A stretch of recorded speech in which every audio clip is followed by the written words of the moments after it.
Hello friends, सोगम ज्ञान channel में आपका स्वागत है और एक बार फिर मैं हाजिर हूँ एक नए वीडियो के साथ। आज का हमारा वीडियो पारिस्थितिकी यानी इकोलॉजी से संबंधित महत्वपूर्ण प्रश्न उत्तरों पर आधारित है। तो आइए देखते हैं। ये पहला भाग है, इसका अगला भाग जल्दी ही आपको मिलेगा। और ये जो प्रश्न हैं ये सभी पिछली परीक्षाओं में आए हुए प्रश्न हैं, बहुत ही महत्वपूर्ण प्रश्न हैं, तो वीडियो को अंत तक देखें। आइए पहला प्रश्न देखते हैं। पारिस्थितिकी तंत्र की संकल्पना को प्रस्तावित किया था। तो इस प्रश्न का सही उत्तर है टांसले। 1935 में ए.जी. टांसले द्वारा सर्वप्रथम पारिस्थितिकी तंत्र यानी इकोसिस्टम की संकल्पना प्रस्तावित की गई थी। ए.जी. टांसले के अनुसार पारिस्थितिकी तंत्र भौतिक तंत्रों का एक विशेष प्रकार होता है जिसकी रचना अजैविक एवं जैविक घटकों से होती है। इनके अनुसार पारिस्थितिकी तंत्र खुला तंत्र यानी विवर्त तंत्र होता है जो आकार में भिन्न भिन्न होते हैं। आइए अगला प्रश्न देखते हैं। पारिस्थितिकी निषय की संकल्पना को किसने प्रतिपादित किया था? तो इस प्रश्न का सही उत्तर है ग्रीनेल ने।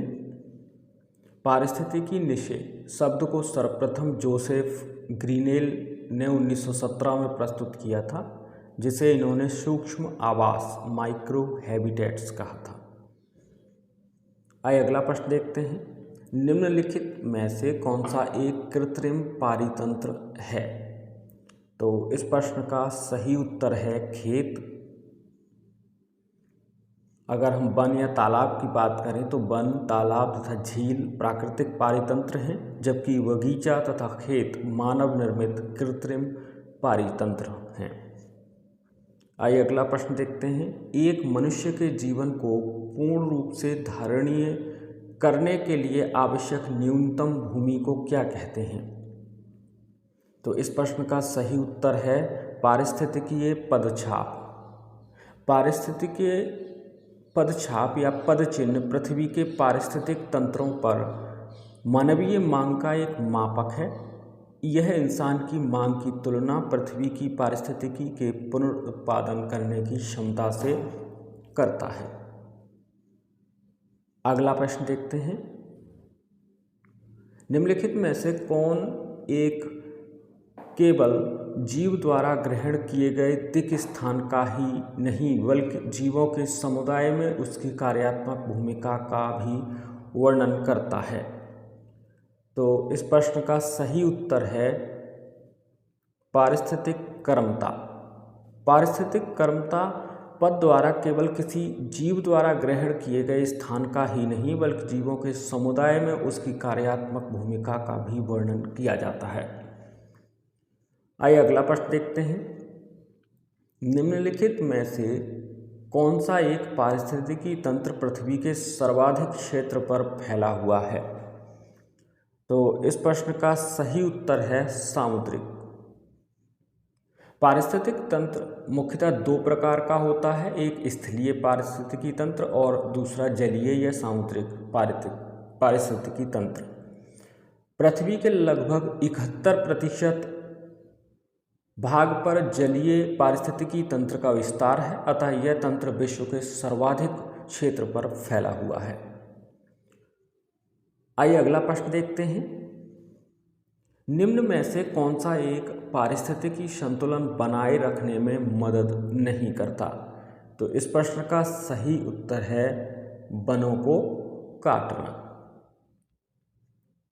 वन्य जीव संरक्षण में पर्यावरण में व्याप्त प्रदूषण का निवारण पर्यावरणीय संतुलन बनाए रखने में मददगार है। वनों को काटना पर्यावरणीय संतुलन को बनाए रखने में मदद नहीं करता है। अगला प्रश्न देखते हैं। भारत में पारिस्थितिक असंतुलन का निम्नलिखित में से कौन सा एक प्रमुख कारण है? तो इस प्रश्न का सही उत्तर है वनोन्मूलन। भारत में पारिस्थितिक असंतुलन का मूल कारण वनोन्मूलन, जबकि मरुस्थलीकरण, बाढ़ एवं अकाल और वर्षा की परिवर्तनता इसके गौण कारणों में है। अगला प्रश्न देखते हैं। पारिस्थितिकी तंत्र इकोसिस्टम में उच्चतम पोषण स्तर प्राप्त है। तो इस प्रश्न का सही उत्तर है सर्वाहारी ओमनीवोरस को। पारिस्थितिकी तंत्र यानी इकोसिस्टम की आहार श्रृंखला में सामान्यतः 4 पोषण स्तर होते हैं और ये इस प्रकार हैं। पोषण स्तर 1 यानी आधार पोषण स्तर यानी स्वपोषित जीव प्राथमिक उत्पादक इसमें आते हैं। दूसरा होता है पोषण स्तर 2 जिसमें प्राथमिक उपभोक्ता आते हैं। और तीसरा पोषण स्तर है द्वितीयक उपभोक्ता इसके अंतर्गत आते हैं। और पोषण स्तर 4 में ये शीर्षस्थ या उच्चतम पोषण स्तर होता है, इसमें सर्वाहारी आते हैं। अपघटक यानी डिकम्पोजर्स उपरोक्त सभी पोषण स्तरों से आहार ग्रहण करते हैं। तो जो प्रश्न था हमारा पारिस्थितिकी तंत्र में उच्चतम पोषण स्तर पर सर्वाहारी यानी ओमनीवोरस आते हैं। अगला प्रश्न देखते हैं, समुद्री वातावरण में मुख्य प्राथमिक उत्पादक होते हैं। तो इस प्रश्न का सही उत्तर है फाइटोप्लैंक्टन्स। समुद्री खाद्य श्रृंखला में फाइटोप्लैंक्टन्स मुख्य प्राथमिक उत्पादक होते हैं। यह प्रकाश संश्लेषण की प्रक्रिया द्वारा ऊर्जा प्राप्त करते हैं। पृथ्वी के वायुमंडल में उपस्थित ऑक्सीजन की अधिकतर मात्रा के लिए फाइटोप्लैंक्टन्स ही उत्तरदायी हैं। आइए अगला प्रश्न देखते हैं, पारिस्थितिकी तंत्र के जैविक घटकों में कौन उत्पादक घटक है? तो इस प्रश्न का सही उत्तर है हरे पौधे। प्रश्नगत पारिस्थितिक तंत्र के जैविक घटकों में से हरे पौधे उत्पादक घटक के अंतर्गत आते हैं। हरे पौधे सूर्य के प्रकाश का उपयोग करके प्रकाश संश्लेषण की विधि द्वारा अपना आहार स्वयं निर्मित करते हैं।